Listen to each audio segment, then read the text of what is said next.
오늘 이제 가정사목위원회 김소피아 주님께서 이제 기도상 차림과 기도 생활에 대한 방법적인 것들을 영상 보면서 말씀해 주시겠습니다.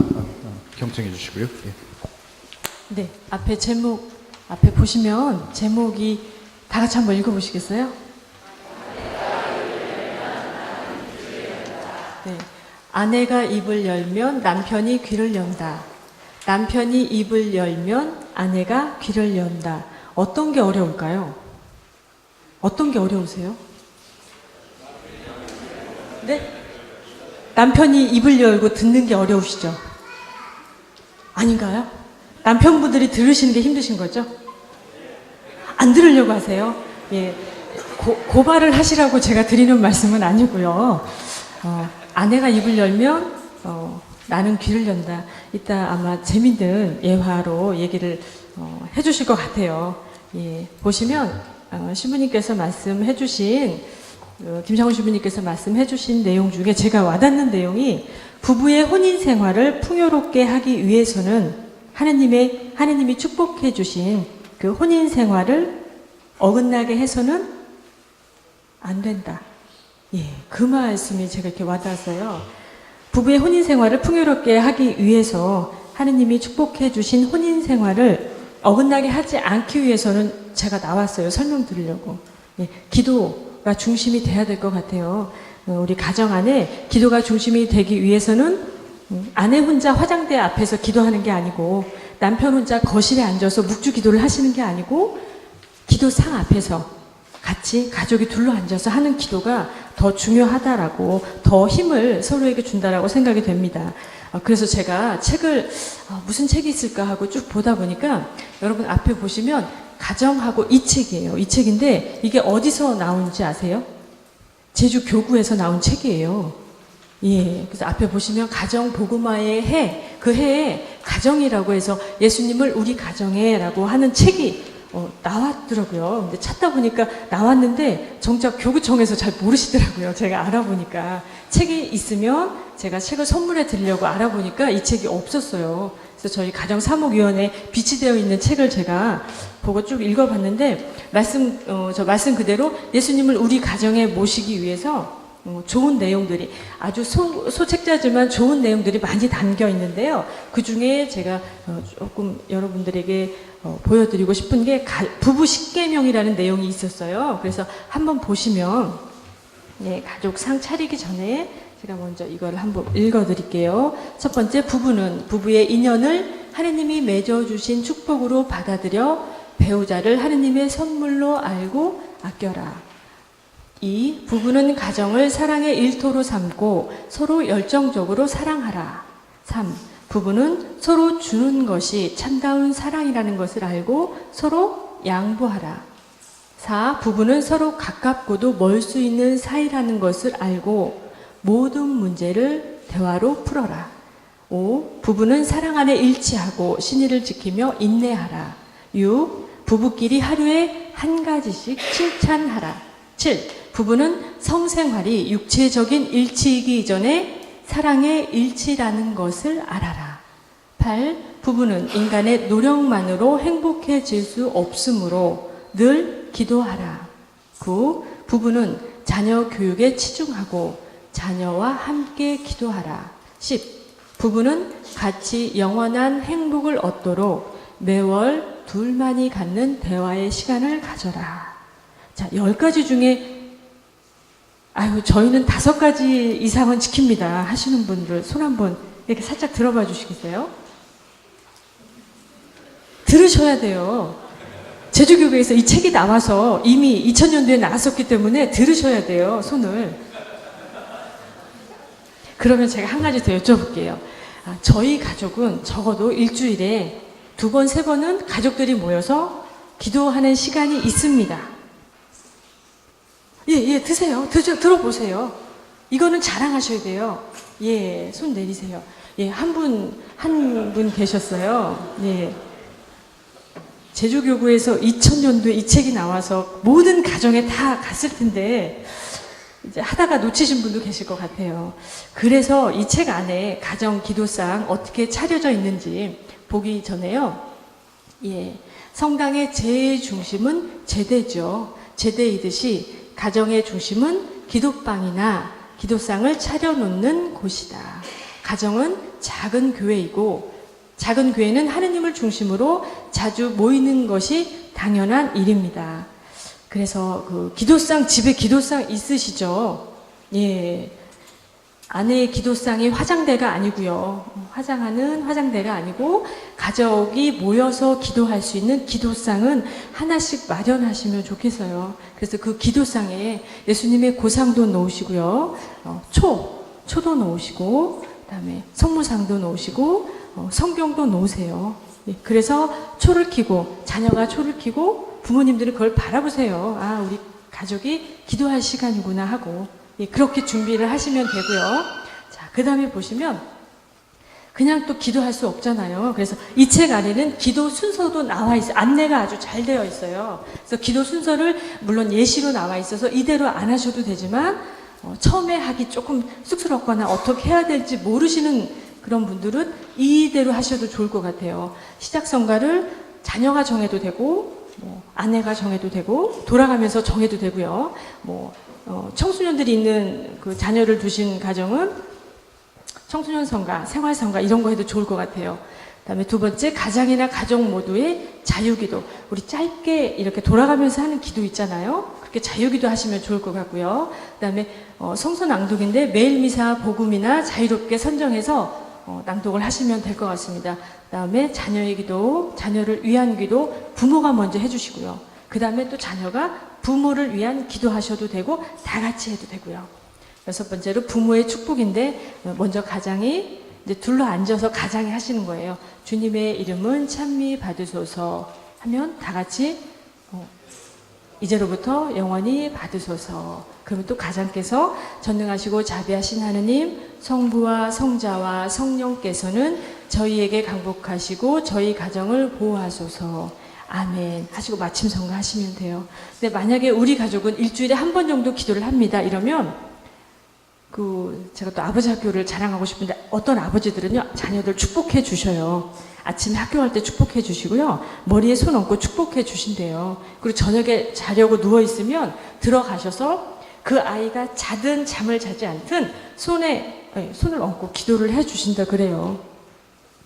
자녀들이 모를 것 같지만 다 느끼거든요. 부모님이 말을 하지 않고 스킨십을 하지 않아도 그 기도해주는 그걸 통해서 정말 행복해 하거든요. 감사하게 생각을 하고. 그래서 제가 짧게나마 소개시켜 드렸고요. 혹시 필요하신 분, 가정 기도를 하고 싶은데 그 기도문 순서 좀 적어 주십시오 하는 분들은 제가 프리토무를 준비해서 나누어 드리도록 하겠습니다. 예, 질문 없으시죠? 예, 그리고 신부님 앞에 강의하신 신부님 말씀 또 이렇게 들으시면서 궁금하신 거 있으시면 잠깐 있다가 휴식하시면서 저희가 쪽지 준비를 했어요. 그래서 그 쪽지 적어서 주시면 저희가 안내해 드리도록 하겠습니다. 예, 감사합니다.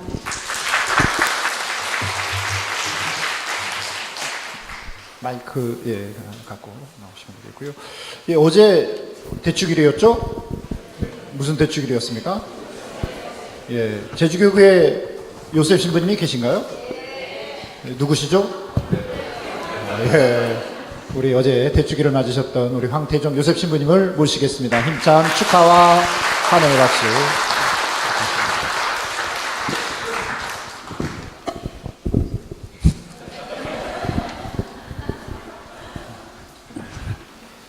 이거 굉장히 어색하네요. 이렇게 아마 우리 허창은 신부님께서 미국에서 공부하고 오셔가지고 이런 거 좋아하시는 것 같아요. 아마 굉장히 색다를 것 같은데 즐거울 것 같습니다. 네. 예. 말씀 이거 맞춰도 됩니까? 네.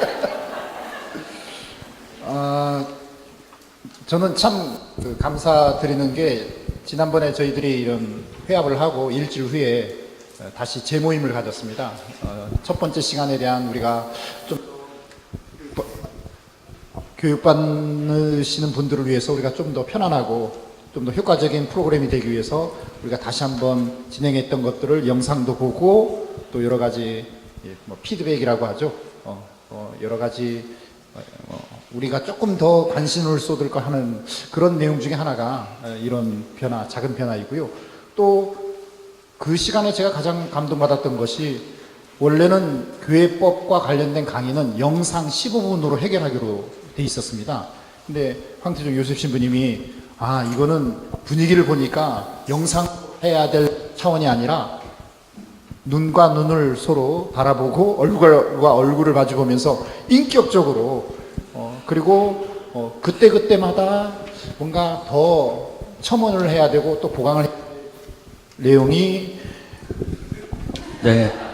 있어서 직접 매달 함께 하시겠다라는 말씀을 해주셨고, 그래서 제가 그럼 저 혼자만 진행이 아니라 함께 진행했으면 좋겠습니다라고 제가 건의를 했더니만 흔쾌히 이렇게 함께 해주셨습니다. 이런 헌신적인 우리 요셉 신부님을 모신 제주교구가 얼마나 은혜로운지. 아유, 감사합니다. 예, 오늘 15분 동안 그 교회법 상식으로 나눌 내용을 먼저 제가 질문을 드리겠습니다. 젊은이들이 종종 묻거든요. 뭐 결혼 뭐 단순한 것도 같고 뭐 복잡한 것도 같은데 도대체 가톨릭에서 바라보는 혼인이 뭐냐? 그런 질문을 우리 신부님들이나 멘토 하실 여러분들이 받는다면 과연 가톨릭에서 말하는 혼인 이게 뭘까요? 마이크 바꾸니까 네, 아마 그 멘토 교육을 하시게 되면 이런 질문을 받으실 거예요. 그렇죠? 혼인이 뭐냐? 근데 우선 먼저 그 교회에서는 결혼이란 말보다 혼인이란 말을 씁니다. 그 이유에 대해서 일단 설명을 해드려야 될 것 같아요. 지금 결혼이란 말과 혼인이란 말이 똑같이 쓰입니다. 한 남자와 한 여자가 부부 관계가 되는 것이에요. 근데 원래 말에서 우리나라가 옛날에 혼이란 말은 그 남자가 장가 가는 것입니다. 장가 간다는 건 뭐냐면 장인어른 댁 간다는 얘기예요. 남자가 장가 가는 것. 인이 뭐냐 하면 여자가 시집 가는 것입니다. 시댁에 가는 것이에요. 그러니까 혼인이라는 말은 명확하게 한 개인이 장가 가고 시집 가는 것입니다. 근데 예전에 결혼이라는 말이 어떻게 쓰여있냐면 말하자면 가문들끼리 혼인 관계를 맺도록 약속하는 것도 결혼이라고 했어요. 자네 집안하고 우리 집안은 결혼지간이 아닌가 이렇게. 그리고 앞으로 우리는 결혼을 맺었고 나중에 성혼했다. 이렇게도 쓰였어요. 지금은 이게 혼인이나 결혼이나 같은 말로 쓰이지만 원래 개인적으로 장가가고 시집가는 것은 혼인이라는 말을 썼기 때문에 교회법에서는 혼인교리, 혼인법이라고 합니다. 그래서 우선 혼인이 무엇이냐 이렇게 물어보면 아마 그 이제 새로 지도하시는 분들이 혼인이 뭐예요? 물어보면 글쎄 나도 모르겠는데 이렇게 말하실 수 있을 것 같아요. 근데 교회법에서 말하는 혼인은 간단하게 말씀드려서 따라해 보세요. 평생이 뭐죠? 죽을 때까지 가는 것이죠. 그 다음에 운명, 공동체입니다. 한번 또 따라해 보세요. 평생, 운명, 공동체. 예, 평생 간다는 거 이해하실 수 있고 공동체라는 말도 이해하실 수 있을 거예요. 근데 이 운명이라는 말을 이해하는 게 굉장히 중요합니다. 이것을 이해해야지 우리 가톨릭 교회의 혼인에 대해서 잘 이해하시는 거예요. 우선 여기 계신 분들 중에서 제가 늘 하는 말이에요. 많이 들으셨을 거예요. 남자로 태어나고 싶어서 태어나신 분 손 들어보세요. 내가 남자로 태어날 거 결정하신 분. 아니죠? 내가 여자로 태어날 거 결정하신 분 계세요? 한번 손 들어보세요. 난 여자로 태어나고 싶었다. 없죠? 그러면 한국에서 태어나고 싶어서 태어나신 분. 제주도에서 태어나고 싶어서 태어나신 분. 없죠? 우리 부모님이 내 부모님을 결정하신 분 계세요?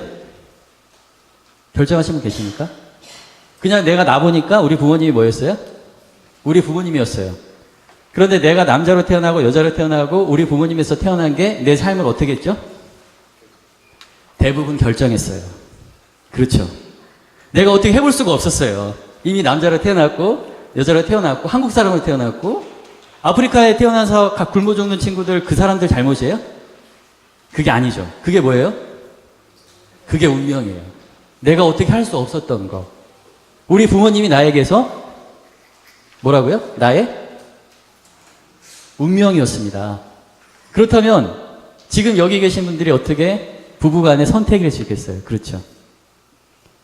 내가 비록 선택한 것 같지만 모든 역사에서 두 사람이 만나는 것은 인연이라고 하고 거기에는 하나님의 뜻이 있다고 생각하고 한번 인연이 맺어지면 거기서 운명이 시작됩니다. 그래서 지금 부부 간이시잖아요? 두 분이 서로 마주보세요. 두 분이 서로 마주보세요. 손을 잡아보세요. 짝이 없으신 분은 안 됐지만 얼굴을 바라봐 보세요. 내가 남자로 태어나고 여자로 태어나고 한국에서 태어나고 우리 부모님에게서 태어난 것처럼 바로 앞에 있는 사람이 하느님께서 나에게 주신 운명입니다. 그래서 다 같이 말해보겠습니다. 너는 내 운명. 느낌이 안 오세요? 느낌이 안 오세요? 다시 한번 해보겠습니다. 이렇게 하세요. 아이고 내 팔자야. 자, 쳐다보세요. 바라보세요. 아이고 내 팔자야. 이거 내가 남자로 태어났는데 싫다고 해서 내가 여자 될 수 있습니까? 내가 우리 부모님 밑에서 태어났는데 우리 부모님 싫다고 내가 바꿀 수 있어요? 앞에 있는 사람 내가 싫다고 해서 바꿀 수 있는 거 아니에요. 헤어져도 헤어진 게 아닙니다. 그냥 남아있어요, 그 관계가. 그래서 운명 공동체예요. 혼인은 그래서 가톨릭교회에서 분명하게 평생 운명 공동체로 합니다. 이것을 분명히 아셔야 됩니다.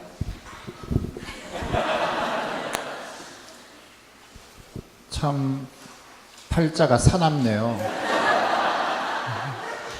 이런 분들을 하고 평생 운명을 같이 살아야 되는 여러분의 팔자가 참 예, 그런 팔자라도 있었으면 참 좋겠습니다. 저는. 예, 두 번째 질문입니다.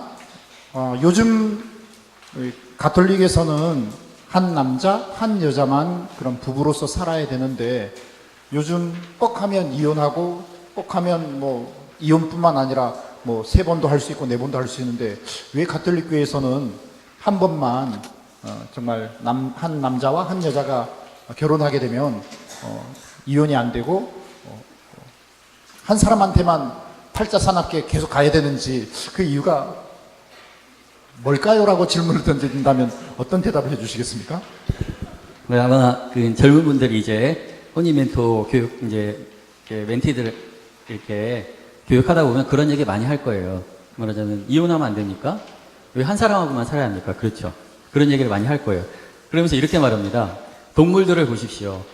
얼마나 자유연애 사상이니까 그렇죠. 자유롭게 만나고 자유롭게 헤어지고 하나님께서 모든 동물들을 그렇게 자유롭게 만들어 주셨는데 왜 인간만 그렇게 억압되게 한 사람에게 이렇게 올인해야 합니까? 젊은 사람들 진짜 이런 거 많이 물어봐요. 그런데 이렇게 말씀드릴 수 있어요. 동물 가운데에서도 일부 일처제를 유지하는 동물이 있습니까? 없습니까? 동물들도 있어요. 그렇죠. 기록이 왜 옛날 우리 전통 혼인할 때 올려놨어요? 평생 끝까지 가기 때문에. 그렇다면 그 동물이 그렇게 하는 이유가 있겠죠. 그럼 사람에게도 마찬가지입니다. 일단 일부 일처제는 포유류 동물보다 말하자면 새끼를 낳는 동물보다 알을 낳는 동물이 많습니다. 일부 일체들이 소위 말하는 일부 일처제를 많이 해요. 왜요? 알을 낳고 배우자가 떠나버리면 알이 죽습니다. 그렇죠. 누군가가 알을 품고 있으면 다른 사람이 먹이를 갖고 와야지 애를 키우는 거예요. 그러니까 조류 가운데서는 자연스럽게 자기들이 생명을 번식시키고 유지시키기 위해서 일부 일처제를 하는 거예요. 오래 같이 있어야 되고 한 사람이 지키면 한 사람이 먹이를 몰아주고 이 사람이 지키면 다른 사람이 몰아주고 계속 해야 되니까. 그런데 포유류 중에서도요, 영장류는 일부 일처제가 많습니다. 왜냐하면 영장류는요, 머리가 커요. 그래서 머리가 다 큰 다음에 내보낼 수가 없어요. 여자의 골반이 더 넓어져야 돼요. 지금도 팬티는 여자가 남자들 거보다 작지만 엉덩이는 여자가 더 크죠. 그렇죠. 왜냐? 골반이 벌어져 있어요. 영장류인 인간이 머리가 어느 정도 큰 다음에 나와야 하니까. 근데 그 이상 어머니가 아이를 베고 있으면 이게 너무 힘들어집니다. 아이가 나오게. 그래서 다른 말이나 강아지들 보세요. 나와서 얼마 있으면 자기들끼리 다 크죠. 하지만 우리 인간이 아이를 낳은 다음에 배우자가 없고 혼자서 키워야 된다면 어떻게 될까요? 없고 농사 짓고 해야 된다면 어떻게 될까요? 죽습니다. 예전에도 사망률이 굉장히 높았어요. 인간은 다른 동물보다 그냥 자연 상태에 내놓으면 굉장히 많이 죽습니다. 두 사람이 한 몸이 돼서 그 자녀를 계속 키워야지만 살아남을 수 있는 거예요. 그러니까 인간에게서는 일부 일처제가 자연법입니다. 더군다나 인간은 나누기만 하면 인간입니까? 교육시키게 돼 있어요. 아까 김창훈 씨께서 말씀하셨어요. 출산과 교육이에요. 인간을 교육시키지 않으면 이 세상에서 살아남지 않고 하나님께서 창조하신 대로 진보할 수 없어요. 교육시키기 위해서는 부부가 계속 함께해야 합니다. 그렇기 때문에 다른 동물들에게는 다른 법칙이 적용되지만 인간은 다른 동물들이 봤을 때는 외계인과도 같아요. 다른 동물들 보세요. 인간 같은 종자가 없어요. 그렇죠. 그래서 인간에게만큼은 일부일처제, 말하자면 단일성이 자연법입니다. 그것을 분명하게 알고 계셔야 돼요. 그리고 왜 헤어질 수 없느냐? 사랑은, 많은 사람들이 왜 혼인하냐 그러면은 사랑 때문에 혼인한대요. 근데 그 사람들한테 사랑이 뭐냐고 물어보면요. 사랑이 뭐죠? 사랑이 뭐죠? 네? 그냥 웃지요. 사랑이 뭡니까? 네? 네? 눈물의 씨앗, 맞아요. 사랑은 눈물의 씨앗이고 여러 가지 이야기를 해요. 사랑은 보고 싶은 것, 가까이 있고 싶은 것, 내가 지켜주고 싶은 것, 그리고 보고 있어도 보고 싶은 것. 그게 사랑이라고 하죠. 근데 분명한 건 사랑은, 그 사람들이 말하는 사랑은 감정입니다. 감정이라는 건요, 아침에 다르고 저녁에 달라요. 그래서 여러분의 자녀들이 혼인하려고 할 때 불안한 거예요. 저 마음이 끝까지 갈까? 이렇게. 혼인이 감정에 의지하면 불안합니다. 하지만 가톨릭 교회에서의 혼인은 사랑이라는 어떤 감정이 아니라 분명하게 멀쩡한 정신으로 어떠한 강압도 없이 온전한 자유의지로 이 사람과 평생 운명 공동체를 이룰 것을 하느님 앞에 한 약속입니다. 사제가 평생 사제로 살 것을 서약하듯이, 수녀님이 평생 수자로 살 것을 서약하듯이 혼인 성소자들은 하느님 앞에서 이 사람을 내 평생 운명으로 받아들여서 살 것을 약속하는 그 의지가 사랑이기 때문에 변할 수 없습니다. 그래서 봄날은 간다 영화에서 이영애가 떠날 때 유지태가 말했습니다. 뭐라고 말했죠? 사랑이 어떻게 변하니? 우리 안에서는 분명하게 하느님 앞에서 한 약속은 변하지 않습니다. 그래서 이혼이란 없습니다.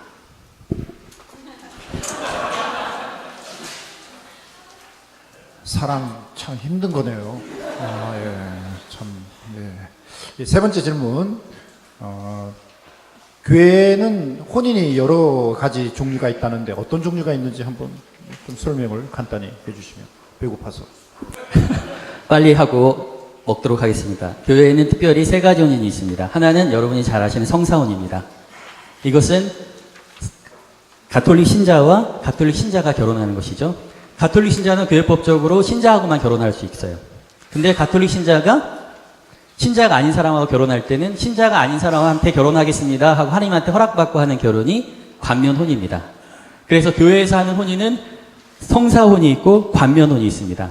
성사혼은 그 은총이, 성사의 은총이 그대로 내리지만 관면혼은 혼인을 받아들여 줄 뿐이지 혼인 성사가 아니기 때문에 성사의 은총이 내리지 않습니다. 더군다나 배우자의 한 사람은 하느님과 결합되어 있지 못해요. 그래서 분명하게 말씀드리지만 되도록이면 혼인을 하러 온 젊은이들에게 관면혼이 아니라 성사혼을 받을 수 있도록 유도해야 합니다. 은총의 차원에서 이루 말할 수 없는 그 차이가 있어요. 그리고 나머지 하나는 사회혼입니다. 신자가 아닌 사람이 밖에서 혼인하는 것이에요. 하지만 지금 예식장에서 하는 혼인 예식, 그 서양식 혼인 예식, 그 기본적인 틀을 다 가톨릭 교회가 만든 것입니다. 그 혼인도 인정합니다. 신자가 아닌 사람들이 교회에서 와서 혼인할 이유가 없잖아요. 그렇죠. 그 혼인도 합법적이고 유효한 혼인이에요. 그래서 이 세 가지가 인정됩니다. 성사혼, 따라해보세요. 성사혼, 관면혼, 그 다음에 사회혼. 그런데 가톨릭 신자, 적어도 한 편이라도 가톨릭 신자인데 교회에서 혼인하지 않고 사회에서 혼인하면 그게 뭐가 됩니까? 집안 어른 아버지한테 허락도 받지 않고 밖에서 결혼한 거니까 뭐예요? 조단 걸리는 거예요. 그래서 나중에 교회에 와서 다시 혼인하지 않는 한 성사를 못 봅니다. 그런데 밖에서 사회적으로 혼인해서 살던 사람 아무 문제 없죠. 그 중에 한 사람이 세례받으면 뭐가 됩니까? 관면혼이 되는 게 아니라 그게 바로 외짝교우 되는 것입니다. 그러다가 다른 사람이 또 세례받으면 뭐가 됩니까? 세례받는 그 즉시 성사혼이 됩니다. 그러니까 사회혼 한 다음에 한 사람이 세례받은 것과 세례받은 다음에 밖에서 사회에서 혼인한 것과는 구별해야 됩니다. 그래서 분명하게 성사혼, 관면혼, 사회혼 이렇게 세 가지가 있습니다. 이상으로 마치겠습니다.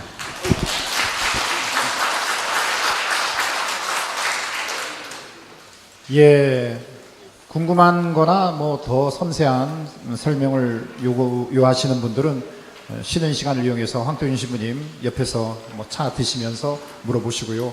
그 밖에 본인 교리라든지 오늘 강의 때 들었던 내용 중에 아, 신부님 이거는 조금 더 설명이 필요합니다. 아, 이거는 내가 이렇게 생각했었는데 좀 다릅니다라는 뭐 궁금한 거나 질문이나 있는 거 아까 쪽지 여러분 편하게 뒤에 있으니까요. 그 활용하셔서 저희들이 오늘 그 대답할 수도 있고 다음 시간을 이용해서 대답할 수도 있습니다. 그래서 여러분 쪽지를 활용해서 질문 건의해 주시면 좋겠고요.